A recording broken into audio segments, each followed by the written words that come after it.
опита на Тихомир. Както казахме, той представя вашия регион от Гложене, така че много го подкрепяте да видим двама представители имате.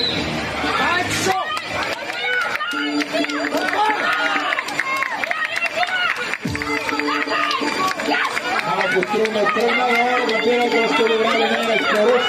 Ще побира много силен на това упражнение. Да видим това, което покаже тренирователя. Оставихте малко с тази крачка, но да видим все пак. 17:69, първо време. 640 кг ходейки, няма удържане. Даже е по-добре да ги пуснеш, отколкото да се опитваш да ги балансираш, защото мога да направиш много сериозни травми в кръста. Така.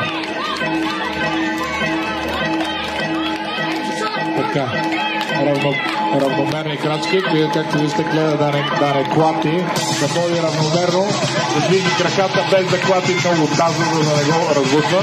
Така, набрали не на скорост, да видим как се случват нещата. В крайна сметка хронометъра се покаже.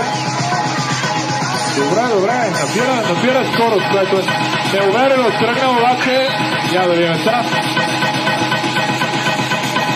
35-25. От Гложене, вашия човек. Христо се представи много добре, 17 секунди, 66. Даже Христо е пръв до момента, сега да видим какво ще отговора на Тихомир. Много бърз според мен до тук. Според мен е много добра линия на скорост. Само да видим сега хронометъра, какво ще каже. Я да видим. 14:93. Първо време.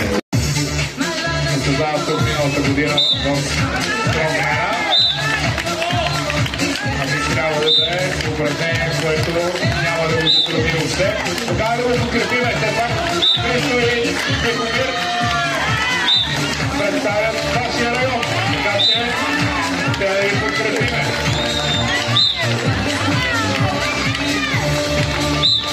Така, доста добре като темпо се движи. Трябва да видиш 16 повторения за тази минута. Така. Чисти дигания. Добре, първо стигне въздуха.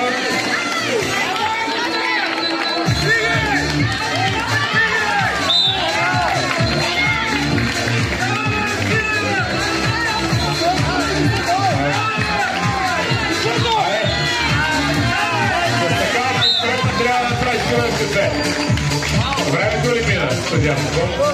Изтече му времето от една минута. Я да видим. 14! Съдята. Нещо съвсем се разсредоточи с съдята. Така, Тихомир Трайков, срещу Христо пропуска. Браво, чисти дигания. Тихомир Трайков е силен на горна част. Между другото, всички такива статични упражнения са доста по-трудни за високите хора. Примерно има упражнения, на които височината е предимство и те са повечето. Обаче такива статични, като дъпел, гигантски, като този лотлифт, просто по-ниските хора имат предимство. Това е в вдигането на щанги, е така.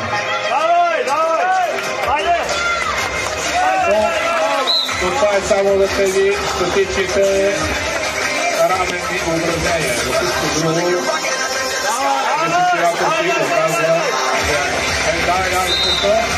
височина и така нататък.